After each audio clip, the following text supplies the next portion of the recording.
ನಮಸ್ತೆ ವೀಕ್ಷಕರೇ. ಕರ್ನಾಟಕ ಸರ್ಕಾರವು ಶೋಷಿತ ಮತ್ತು ಹಿಂದುಳಿದ ವರ್ಗಗಳ ಸಮುದಾಯದ ಜನರ ಆರ್ಥಿಕ ಮತ್ತು ಸಾಮಾಜಿಕ ಭದ್ರತೆಯನ್ನ ಕಾಪಾಡುವ ನಿಟ್ಟಿನಲ್ಲಿ ಹಾಗೂ ಸುಭದ್ರ ಜೀವನಾವಕಾಶವನ್ನ ಒದಗಿಸುವ ನಿಟ್ಟಿನಲ್ಲಿ ಜಾರಿಗೆ ತಂದಿರುವ ಅತ್ಯಂತ ಪ್ರಮುಖ ಕಾನೂನು ಎಂದರೆ ಅದು ಪರಿಶಿಷ್ಟ ಜಾತಿ ಮತ್ತು ಪರಿಶಿಷ್ಟ ಪಂಗಡಗಳ ಕಾಯ್ದೆ.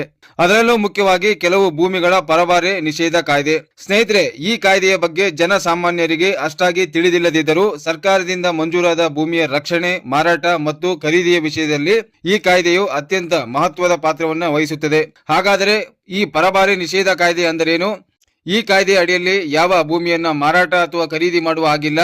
ಒಂದು ವೇಳೆ ಮಾರಾಟ ಅಥವಾ ಖರೀದಿ ಮಾಡಬೇಕಾದಲ್ಲಿ ಅನುಸರಿಸಬೇಕಾದ ನಿಯಮಗಳೇನು ಎಂಬುದರ ಬಗ್ಗೆ ಮಾಹಿತಿಗಾಗಿ ಈ ವಿಡಿಯೋವನ್ನ ಸಂಪೂರ್ಣವಾಗಿ ನೋಡಿ. ಸ್ನೇಹಿತರೆ, ಪರಿಶಿಷ್ಟ ಜಾತಿ ಮತ್ತು ಪರಿಶಿಷ್ಟ ಪಂಗಡಗಳ ಕಾಯ್ದೆ 1978ರ ಅಡಿಯಲ್ಲಿ ಕೆಲವು ಜಮೀನುಗಳ ಪರಭಾರೆ ನಿಷೇಧ ಕುರಿತಾಗಿ ಕರ್ನಾಟಕ ಸರ್ಕಾರವು ಹೊರಡಿಸಿರುವ ಸುತ್ತೋಲೆಯಲ್ಲಿನ ವಿಚಾರವು ಹೀಗಿದೆ ನೋಡಿ. ದಿನಾಂಕ 1 ಜನವರಿ 1979ರಿಂದ ಅನ್ವಯವಾಗುವಂತೆ ಈ ಕಾಯ್ದೆ ಜಾರಿಯಲ್ಲಿ ಬಂದಿದ್ದು, ಕಾಯ್ದೆ ಜಾರಿಯಲ್ಲಿ ಬರುವ ಮೊದಲು ಹಾಗೂ ನಂತರ ಸರ್ಕಾರದಿಂದ ಮಂಜೂರಾದ ಜಮೀನನ್ನ ಪರಭಾರೆ ಮಾಡುವಂತಿಲ್ಲ.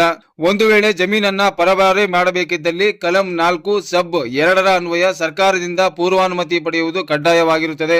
ಈ ಕಾಯ್ದೆ ಉಲ್ಲಂಘನೆ ಪ್ರಕರಣಗಳನ್ನ ಗ್ರಾಮ ಲೆಕ್ಕಾಧಿಕಾರಿಗಳು ಅಥವಾ ಕಂದಾಯ ನಿರೀಕ್ಷಕರು ಕಂಡುಹಿಡಿಯಬೇಕಾಗಿರುತ್ತದೆ. ಉಪವಿಭಾಗಾಧಿಕಾರಿಗಳು ಕಾಯ್ದೆ ಉಲ್ಲಂಘನೆ ಬಗ್ಗೆ ಪರಿಶೀಲಿಸಿ ಕಾಯ್ದೆ ಉಲ್ಲಂಘನೆಯಾಗಿದ್ದಲ್ಲಿ ಪರಭಾರೆಯಾದ ಜಮೀನನ್ನ ಮೂಲ ಮಂಜೂರಿದಾರರ ಸ್ವಾಧೀನತೆಗೆ ವಹಿಸಿಕೊಡಬೇಕಾಗುತ್ತದೆ. ಇನ್ನು ಈ ಕಾಯ್ದೆಗೆ ವ್ಯತಿರಿಕ್ತವಾಗಿ ಪರಭಾರೆಯಾದ ಜಮೀನನ್ನ ಗುರುತಿಸುವ ಬಗ್ಗೆ ಗ್ರಾಮದಲ್ಲಿ ಪರಿಶಿಷ್ಟ ಜಾತಿ ಮತ್ತು ಪರಿಶಿಷ್ಟ ಪಂಗಡದವರಿಗೆ ಮಂಜೂರಾದ ಜಮೀನಿನ ವಿವರಗಳನ್ನ ಗೇಣಿ ಮತ್ತು ಪಹಣಿ ಪತ್ರಿಕೆಗಳಿಂದ ಗುರುತಿಸುವುದು ಹಾಗೂ ಸ್ವಾಧೀನತೆ ಇದ್ದ ಅಥವಾ ಇರದ ಬಗ್ಗೆ ಮಾಹಿತಿ ಪಡೆಯುವುದು, ಸ್ಥಾನಿಕ ವಿಚಾರಣೆಯಿಂದ ಖಚಿತಪಡಿಸಿಕೊಳ್ಳುವುದು, ಭೂ ಮಂಜೂರಿ ವಹಿಯ ಆಧಾರದ ಮೇಲೆ ಮಂಜೂರಿದಾರರ ವಿವರ ಪಡೆದು ಪರಿಶೀಲಿಸುವುದು, ಸಾಗುವಳಿ ಚೀಟಿಗಳು ಅಥವಾ ಹಕ್ಕು ದಾಖಲಾತಿಗಳ ಆಧಾರದ ಮೇಲೆ ಮಂಜೂರಾತಿಯ ವಿವರಗಳನ್ನ ಪರಿಶೀಲಿಸುವುದು, ಉಲ್ಲಂಘನೆಯಾಗಿವೆ ಅಂತ ಕಂಡು ಬಂದಲ್ಲಿ ಅವುಗಳ ಬಗ್ಗೆ ವಿವರ ನೀಡಿ ಸ್ಥಳ ಪರಿಶೀಲನಾ ವರದಿ, ಪಂಚನಾಮೆ, ಸಂಬಂಧಿಸಿದವರ ಹೇಳಿಕೆ ಪಡೆದು ಪ್ರಕರಣ ತಯಾರಿಸಿ ತಹಶೀಲ್ದಾರರಿಗೆ ವರದಿ ಮಾಡುವುದು. ಪ್ರಕರಣ ತಯಾರಿಸುವಾಗ ಗೇಣಿ ಪತ್ರಿಕೆ ಅಥವಾ ಚಕಬಂದಿ ವಿವರ ಹಾಗೂ ನಕಾಶೆ ಪ್ರತಿ ಅಥವಾ ಕೈ ನಕಾಶೆ ತೆಗೆದು ಪ್ರಕರಣ ಸಲ್ಲಿಸುವುದು. ಉಪ ವಿಭಾಗಾಧಿಕಾರಿಗಳು ಆದೇಶ ಮಾಡಿದ್ದಲ್ಲಿ, ತಡೆಯಾಜ್ಞೆ ಇರದಿದ್ದಲ್ಲಿ ಮೂಲ ಮಂಜೂರಿದಾರರ ಸ್ವಾಧೀನತೆಗೆ ಕಬ್ಬೆ ವಹಿ ಕೊಡುವುದು ಹಾಗೂ ದಾಖಲೆ ಇಡುವುದು. ಸಾಮಾನ್ಯವಾಗಿ ಭೂ ಮಂಜೂರಿಯಾಗಿ 5 ವರ್ಷಗಳಾಗಿದ್ದಲ್ಲಿ ಹಾಗೂ ಮಾರಾಟ ಮಾಡಿದ ಹಣದ 50% ಸರ್ಕಾರಕ್ಕೆ ಭರಣ ಮಾಡಿದಲ್ಲಿ ಸರ್ಕಾರ ಮಾರಾಟ ಮಾಡಲು ಅನುಮತಿ ನೀಡಬಹುದಾಗಿದೆ. ಈ ಪ್ರಕಾರ ಪ್ರಸ್ತಾವನೆ ಸಲ್ಲಿಸುವಾಗ ಸಂಬಂಧಿಸಿದ ದಾಖಲೆಗಳು, ಕುಟುಂಬದ ಆರ್ಥಿಕ ಸಂಕಷ್ಟ, ಖರೀದಿಸುವ ವ್ಯಕ್ತಿಯ ವಿವರ, ಆತನ ಉದ್ದೇಶ, ಖರೀದಿ ಕ್ರಯ ಮುಂತಾದ ವಿವರಗಳನ್ನು ತಿಳಿದುಕೊಂಡು ವರದಿ ಮಾಡಬೇಕು. ಸರ್ಕಾರಿ ಮಂಜೂರಾದ ಜಮೀನಿನ ಮಾರಾಟ ಮತ್ತು ವರ್ಗಾವಣೆ ನಿಯಮಗಳು.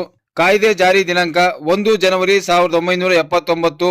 ಮಾರಾಟಕ್ಕೆ ಕನಿಷ್ಠ ಸಾಗುವಳಿ ಅವಧಿ ಸಾಮಾನ್ಯವಾಗಿ 15 ವರ್ಷಗಳು, ಕೆಲವು ಪ್ರಕರಣಗಳಲ್ಲಿ 5 ವರ್ಷ. ಸರ್ಕಾರದ ಪಾಲು ಮಾರಾಟ ಮೊತ್ತದ 50% ಹಣವನ್ನ ಸರ್ಕಾರಕ್ಕೆ ಕಟ್ಟಬೇಕು. ಅಧಿಕಾರಿಯ ಅನುಮತಿ ಕಲಂ 4 ಸಬ್ 2ರ ಅನ್ವಯ ಸರ್ಕಾರದ ಪೂರ್ವಾನುಮತಿ ಪಡೆಯುವುದು ಕಡ್ಡಾಯವಾಗಿರುತ್ತದೆ. ವಿಶೇಷ ಸೂಚನೆ: ಸರ್ಕಾರಿ ಮಂಜೂರಾದ ಜಮೀನನ್ನು ಕೊಳ್ಳುವ ಮುನ್ನ ಅದು ಪಿಟಿಸಿಎಲ್ ವ್ಯಾಪ್ತಿಗೆ ಬರುತ್ತದೆಯೇ ಎಂದು ಲಾಯರ್ ಅಥವಾ ಕಂದಾಯ ಅಧಿಕಾರಿಗಳ ಬಳಿ ಖಚಿತಪಡಿಸಿಕೊಳ್ಳಿ. ಇಲ್ಲದಿದ್ದರೆ ನಿಮ್ಮ ಹಣ ಮತ್ತು ಜಮೀನು ಎರಡೂ ಕೈತಪ್ಪಬಹುದು. ನೀವು ಖರೀದಿ ಮಾಡಲು ಇಚ್ಛಿಸುವ ಜಮೀನಿನ ಪಹಣಿಯ 9ನೇ ಕಲಂ ಅಥವಾ 11ನೇ ಕಲಂನಲ್ಲಿ ಸರ್ಕಾರಿ ಮಂಜೂರು ಅಥವಾ ಷರತ್ತುಬದ್ಧ ಮಂಜೂರಾತಿ ಎಂದು ನಮೂದಾಗಿದ್ದರೆ ಅಂತಹ ಜಮೀನಿನ ಬಗ್ಗೆ ಎಚ್ಚರವಿರಲಿ. ಅರ್ಜಿ ಹಾಕುವ ಮೊದಲು ನಿಮ್ಮ ಬ್ಯಾಂಕ್ ಖಾತೆಗೆ ಆಧಾರ್ ಕಾರ್ಡ್ ಲಿಂಕ್ ಆಗಿದೆಯೇ ಎಂದು ಚೆಕ್ ಮಾಡಿಕೊಳ್ಳಿ. ಇದರಿಂದ ಮುಂದೆ ಜಮೀನಿನ ಪರಿಹಾರ ಅಥವಾ ಸೌಲಭ್ಯ ಪಡೆಯಲು ಸುಲಭವಾಗುತ್ತದೆ ಅಂತ ಹೇಳ್ತಾ ಈ ವಿಡಿಯೋವನ್ನ ಮುಗಿಸ್ತಾ ಇದ್ದೀನಿ. ಈ ಮಾಹಿತಿ ನಿಮಗೆ ಇಷ್ಟವಾಗಿದ್ದಲ್ಲಿ ಒಂದು ಲೈಕ್ ಅನ್ನ ಕೊಡಿ. ಇದೇ ತರಹ ಇನ್ನಷ್ಟು ವಿಡಿಯೋಗಳಿಗಾಗಿ ನಮ್ಮ ಚಾನೆಲ್ ಅನ್ನ ಸಬ್ಸ್ಕ್ರೈಬ್ ಮಾಡಿಕೊಳ್ಳಿ.